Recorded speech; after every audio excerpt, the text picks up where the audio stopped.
DPD Partai Golkar melalui Lembaga Survei Indonesia atau LSI melaksanakan survei kepada masyarakat.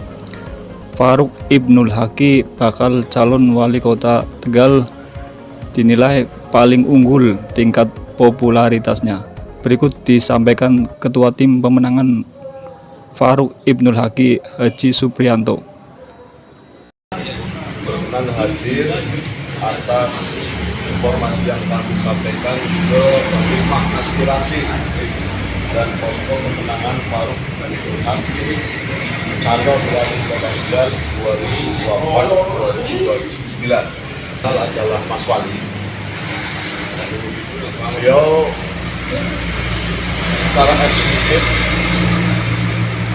mengikuti langkah DPP Partai Golkar, dalam hal ini DPD Partai Golkar Kota Tegal, hal tentang keikutsertaannya mengikuti survei yang diselenggarakan oleh DPD Partai Golkar melalui Lembaga Survei Indonesia atau LSI, di mana di dalam survei LSI yang dilaksanakan tanggal 6 sampai 12 Maret 2024, secara umum kami membaca dokumen dari hasil yang kami terima sebanyak 133 lembar halaman dari beberapa poin-poin, maka perlu kami sampaikan ke masyarakat luas atas izin dari Mas Wali, Mas Farouk, perihal hasil LSI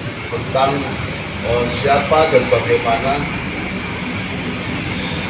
profesionalismenya, kemudian biografinya, tetapi wabil khusus kita pada popularitas dan elektabilitas seorang Farouk Ibnul Haki melalui hasil Lembaga Survei Indonesia yang ini secara ilmiah sahabat-sahabat media tentunya bisa melihat dan tidak terungkap lagi bagaimana LSI melakukan satu kegiatan di dalam melakukan survei, melakukan turun lapangan yang dilakukan oleh anggota LSI. Dan apresiasi kepada tim pemenangan Farouk Ibnul Haki, di mana apresiasi ini kami sampaikan karena alhamdulillah atas kuasa dari kekuatan Allah tentunya dan kerja keras dari tim pemenangan,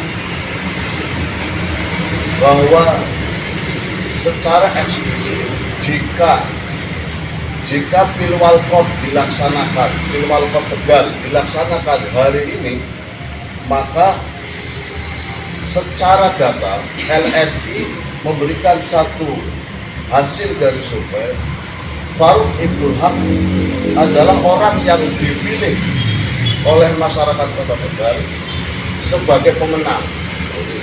Jadi jika Pilwalkot dilaksanakan hari ini itu oleh data LSI, Farouk Ibnul Haki akan memenangkan pertarungan. Artinya apa?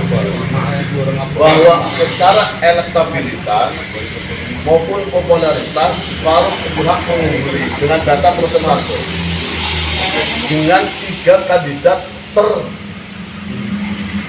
terunggul. Itu Farouk Ibnul Haki mendapat 12%, kemudian Dedi Yon 7,4%, Habib Ali 4,8%, tidak memilih 66,4%. Kalau kemudian kami menghitung secara angka-angka, 66 kita bagi 3 oleh survei masyarakat ini ikut terjaring atas pertanyaan atas survei dari LSI bahwa Mas Farouk ini adalah putra daerah. Itu yang alasan kedua. Alasan yang ketiga kenapa Mas Farouk bisa menang kalau pilkada dilakukan hari ini adalah Farouk seorang profesional di dalam baik pendidikan maupun basic pribadi personal sebagai pribadi planning atau kandidat PhD, doktor pengetahuan kota, di mana angka ini cukup tinggi, cukup bagus lah bahwa seorang pendidikan ini di angka hampir 14%. Ini mengalahkan kecintaan kepada profesional yang lain. Jadi masyarakat Tegal membutuhkan calon wali kota yang punya basic tata di kota. Di dalam dokumen itu ada yang bisa menanggulangi kebanjiran. Itu yang banyak, hampir 15%. Nah, Mas Faruk inilah orang yang dihadirkan oleh kita kepada masyarakat dengan basic urban planning, bisa natali kota, mengurangi kebanjiran. Ini berharap bisa menjadi wali kota. Makanya dipilih oleh masyarakat Tegal. Jika hari ini wali kota pemilihan wali kota dilaksanakan, maka angkanya kita menang. Yang terakhir, bahwa kenapa masyarakat pilih Mas Faruk untuk jadi wali kota Tegal? Yang terakhir adalah masyarakat Kota Tegal ingin ganti wali kota. Ini luar biasa. Di dalam dokumen yang kami terima dari LSI, masyarakat Kota Tegal ingin ganti wali kota. Faktanya di dalam grafik LSI yang tidak menginginkan incumbent atau Devion jadi wali kota itu adalah 51%. Ini masyarakat sudah nggak pengen jadi wali kota, 51%.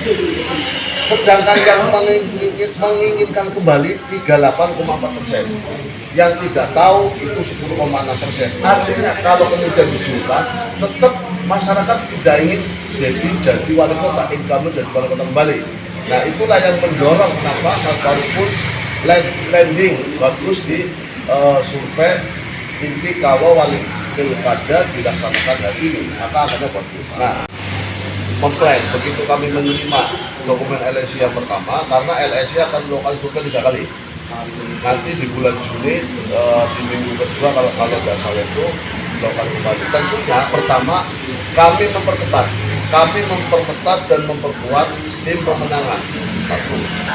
Yang kedua, kami tetap lebih banyak melakukan kegiatan saran-saran dari hasil LSI antara ini.